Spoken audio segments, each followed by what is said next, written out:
ये एक भाषण था। साल था 1936।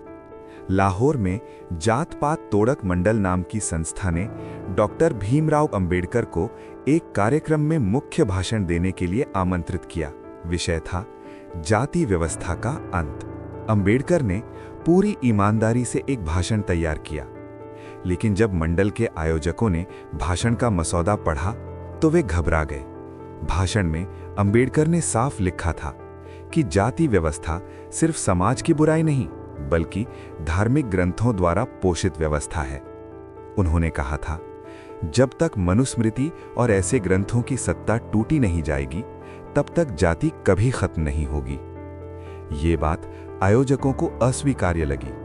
आयोजकों ने अंबेडकर से कहा, आप भाषण दीजिए, लेकिन धर्म पर सवाल मत उठाइए, शास्त्रों की आलोचना मत कीजिए, वर्ण व्यवस्था को सीधा चुनौती मत दीजिए, यानी सच बोलिए, लेकिन उतना नहीं जितना चुभे। डॉक्टर अंबेडकर ने बहुत स्पष्ट शब्दों में कहा, मैं अपने भाषण में एक भी शब्द नहीं बदलूंगा। उनका मानना था, अगर सच को काट छाट कर बोलना पड़े तो वो सुधार नहीं, समझौता होता है। नतीजा ये हुआ कि डॉक्टर अंबेडकर को उस मंच पर भाषण देने ही नहीं दिया गया। एक ऐसा व्यक्ति जो जाति के खिलाफ सबसे गहरी समझ रखता था, उसी को चुप करा दिया गया। लेकिन अंबेडकर रुके नहीं। उन्होंने कहा, अगर मुझे बोलने नहीं दिया जाएगा तो मैं लिखूंगा। और उसी भाषण को उन्होंने बिना एक शब्द बदले एक किताब के रूप में छाप दिया। नाम रखा जाति का विनाश। अंबेडकर साफ कहते हैं, जाति सिर्फ भेदभाव नहीं है, जाति एक पूरा सिस्टम है। एक ऐसा सिस्टम जो पैदा होते ही इंसान को बता देता है, तुम क्या बनोगे, तुम कहां बैठोगे, तुम किससे शादी करोगे और तुम्हारी हैसियत क्या होगी। जाति इंसान को इंसान नहीं रहने देती, उसे एक श्रेणी बना देती है, ऊंचा, नीचा, छूने लायक, छूने के लायक नहीं। अंबेडकर पूछते हैं, क्या कोई बच्चा अपने जन्म की जगह चुनता है? क्या कोई बच्चा अपनी जाति चुनता है? फिर क्यों उसकी पूरी जिंदगी उस एक चीज से तय कर दी जाती है जिस पर उसका कोई नियंत्रण ही नहीं? यही कारण है कि अंबेडकर कहते हैं, जब तक समाज में जाति रहेगी तब तक समानता सिर्फ एक सपना रहेगा। धर्म और जाति का खतरनाक रिश्ता। अब यहां अंबेडकर सबसे कठिन और सच्ची बात कहते हैं। वे कहते हैं, जाति व्यवस्था को सबसे ज्यादा ताकत धार्मिक ग्रंथों से मिलती है।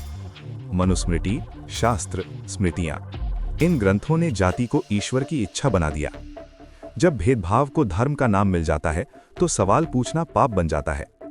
इसीलिए अंबेडकर कहते हैं, जब तक उन ग्रंथों की सत्ता को चुनौती नहीं दी जाएगी जो जाति को सही ठहराते हैं, तब तक जाति कभी खत्म नहीं होगी।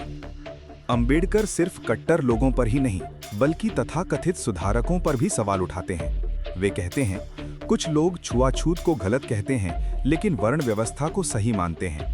अंबेडकर के अनुसार छुआछूत एक बीमारी नहीं, बल्कि एक लक्षण है।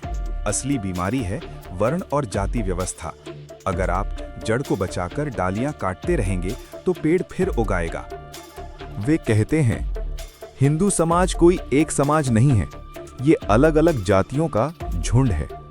हर जाति अपने आप में बंद है, न कोई भाईचारा, न कोई मेलजोल, न कोई समानता। इसीलिए अंबेडकर कहते हैं, भारत में जातियां हैं, समाज नहीं।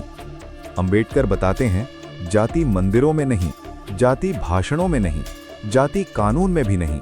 जाति की असली ताकत शादी के नियमों में छुपी है। जब तक लोग अपनी जाति के बाहर शादी नहीं करेंगे, जाति जिंदा रहेगी। इसीलिए अंबेडकर कहते हैं, अंतरजातीय विवाह जाति तोड़ने का सबसे शक्तिशाली हथियार है। अंबेडकर समझाते हैं, लोकतंत्र का मतलब सिर्फ चुनाव नहीं होता। लोकतंत्र टिका होता है 3 चीजों पर: स्वतंत्रता, समानता और भाईचारा। अगर भाईचारा नहीं है तो स्वतंत्रता और समानता सिर्फ कागज पर रह जाती हैं। किताब के अंत में अंबेडकर चेतावनी देते हैं, अगर जाति व्यवस्था जिंदा रही तो भारत कभी एक सच्चा राष्ट्र नहीं बन पाएगा।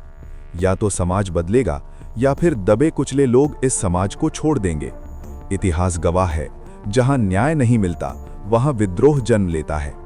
जाति का विनाश कोई साधारण किताब नहीं है, ये एक सवाल है हर उस इंसान से जो बराबरी की बात करता है लेकिन जाति को निजी मामला कहकर टाल देता है। अंबेडकर ने साफ कहा, जाति को सुधारा नहीं जा सकता, उसे नष्ट करना होगा। अब सवाल ये नहीं है कि आप अंबेडकर से सहमत हैं या नहीं। सवाल ये है, क्या आप जाति के बिना भारत की कल्पना कर सकते हैं?